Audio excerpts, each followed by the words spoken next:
மேகதாது அணையை தடுப்போம், காவிரியை காப்போம். மேகதாது அணை கர்நாடகா கட்டக்கூடாது. அதற்கு தமிழ்நாட்டின் முதலமைச்சர் அவர்கள் உடனடியாக அனைத்து கட்சி கூட்டத்தை கூட்ட வேண்டும். கூட்டி அத்துணை தலைவர்கள், அத்துணை சட்டமன்ற நாடாளுமன்ற உறுப்பினர்களை டெல்லிக்கு அழைத்து சென்று பிரதமர் மோடி அவர்களை சந்தித்து வலியுறுத்தி, நீர்வளத்துறை அமைச்சரை சந்தித்து வலியுறுத்தி, தேவைப்பட்டால் டெல்லியில நாங்க போராட்டம் செய்யறதுக்கு நாங்க தயாரா இருக்கிறோம். ஏன்னா கர்நாடக அரசு சட்டத்திற்கு எதிராக செயல்பட்டுக் கொண்டிருக்கிறது. மத்திய அரசு மௌனமாக இருக்கிறது. எவ்வளவு பெரிய ஒரு மோசடி நடக்குது. மேகதாது அணை என்றால் அந்த பகுதியில் 12,500 ஏக்கர் காட்டை அழித்துதான் இந்த அணையை கட்ட முடியும். 12,500 ஏக்கர் காடு, நமக்கு மழை தருகின்ற காடு.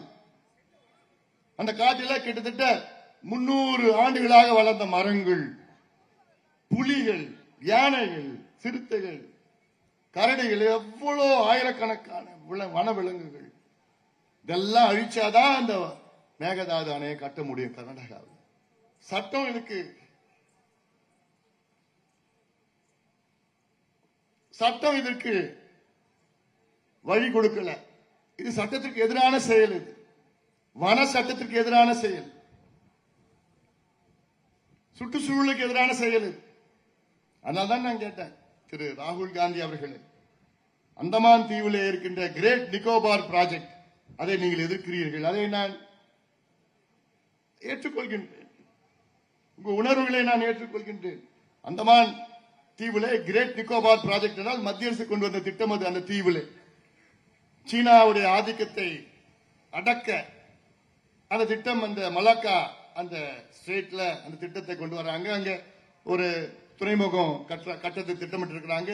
ஒரு விமான நிலையம், துறைமுகம், ஒரு கண்டெய்னர் டெர்மினல், ஒரு மினி சிட்டி. அதுல கொஞ்சம் காட்டை கொஞ்சம் அப்புறப்படுத்தி அந்த திட்டத்தை கொண்டு வரணும். அதை ராகுல் காந்தி அவர்கள் கடுமையாக எதிர்க்கின்றார்கள். காரணம், அது அவரை பொறுத்தவரை அந்த காட்டை அழிச்சு அந்த திட்டத்தை கொண்டு வரக்கூடாதுன்னு சொல்றார். வன விலங்குகளை அழிச்சு அந்த திட்டத்தை கொண்டு வரக்கூடாதுன்னு சொல்றார். ராகுல் காந்தி அவர்களே, உங்களுடைய உணர்வுகளை நான் மதிக்கின்றேன், உங்களுடைய உணர்வுகளை நான் புரிந்து கொள்கின்றேன், அதை ஏற்றுக்கொள்கின்றேன். நானும் ஒரு சுற்றுச்சூழல் ஆர்வலர். I am also an environmentalist. அதே ஆர்வம், மேகதாது அணை கட்டினால் 12,500 ஏக்கர் காட்டை அழிக்கின்ற அந்த திட்டத்தை திரு ராகுல் காந்தி அவர்கள் எதிர்க்க வேண்டும். அவர்களுடைய ஆட்சி தான் அங்கே கர்நாடகா நடந்து கொண்டிருக்கிறது, காங்கிரஸ் ஆட்சி.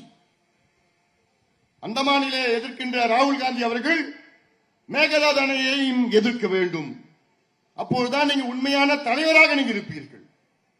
இல்லையே அந்தமானுக்கு ஒரு சட்டம், ஒரு நீதி, கர்நாடகாவுக்கு ஒரு நீதியா? இது என்ன அரசியல்? இது அது கேட்டா நான் என்னமோ அரசியல் பண்றேன்னு சொல்லிட்டு இருக்கிறாங்க.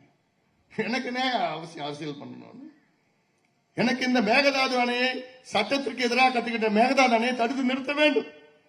இயற்கைக்கு எதிராக இருக்கின்ற மேகதாது அணையை நிறுத்த வேண்டும். சுற்றுச்சூழலுக்கு எதிராக இருக்கின்ற மேகதாது அணையை தடுத்து நிறுத்த வேண்டும். அதற்கு அத்தனை பேரும் குரல் கொடுக்க வேண்டும். இதே போன்று இங்கே பாசன வாய்க்கால்கள் இன்னும் தூர் வாரல. புதிய அரசு பதவி ஏற்று இப்ப 2 மாசம் ஆக போகுது.